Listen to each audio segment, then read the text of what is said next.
Sijui kama mnanielewa.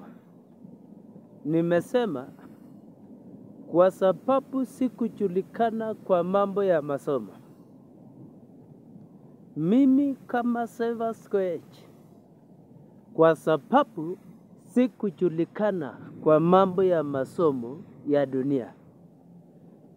Muniaje sasa nijulikane kwa matendo makuu na ya kiajabu ya ajabu. Nijulikane kwa matendo makuu na ya kiajabu ya ajabu ya Mungu. Unajua vizuri sikujulikana kwa mambo ya masomo.